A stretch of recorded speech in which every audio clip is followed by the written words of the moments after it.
May panibagong pagsabog sa paggawa ng balat baril sa Marikina. Isa ang nasawi, habang ang isa sa dalawang sugatan naputulan ng mga kamay. May report, si Nico Wahe. Atras! Atras! Atras!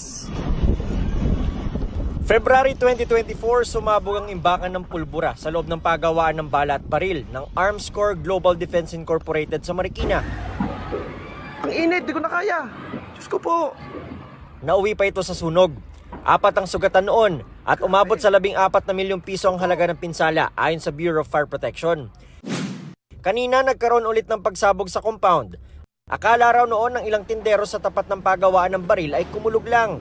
May dalawang narinig lang po ako na pagsabog. Tapos yun lang sir, bigla na lang yun, pumutok. Lang ganada ganon. Ganon kalakas. Kala ko kasi kulog eh. Sabi mismo ng Arms Corps, nangyari ito sa ammunition section. Primer ang tawag sa sumabog.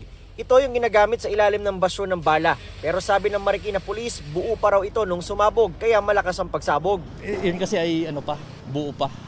Buo pa siya. Pero yung primer, pag hindi na yun buo, ito yung sa bala, itong parting to.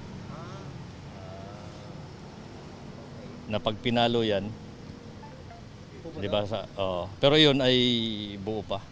Hindi kasi yun pwedeng mainitan. Nasa rep siya. Then, kinuha ng dalawa. Then, nakabalot yun sa cloth.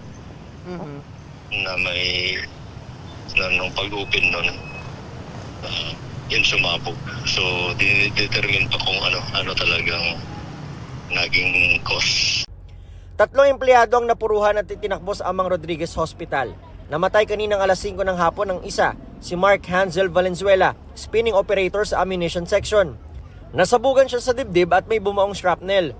Tumanggi magbigay ng pahayag ang kanyang pamilya. Ayon sa pulisya, isa si Valenzuela sa dalawang may hawak ng primer nang mangyari ang pagsabog. Ang isa pa niyang kasama naputulan ng parehong kamay. Sabi ng EOD K9, ay dahil yung katawan natin ay parang friction. Di ba minsan yung kung may katabi tayo, parang makakurente tayo. So, Nag-ignite sir. Ayun, nag-ignite nga kasi mainit. Ang isa pang biktima tinamaan naman sa mata.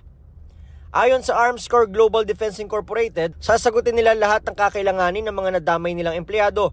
Tiniyak ng kumpanya na strikto silang sumusunod sa international standards at maging sa local regulations. Nai-inspection din daw sila ng PNP. Nakikipagtulungan daw sila sa investigasyon ng pulisya. Nico Wahe, nagbabalita para sa GMA Integrated News. Huwag magpahuli sa mga balitang dapat niyong malaman. Mag-subscribe na sa GMA Integrated News sa YouTube.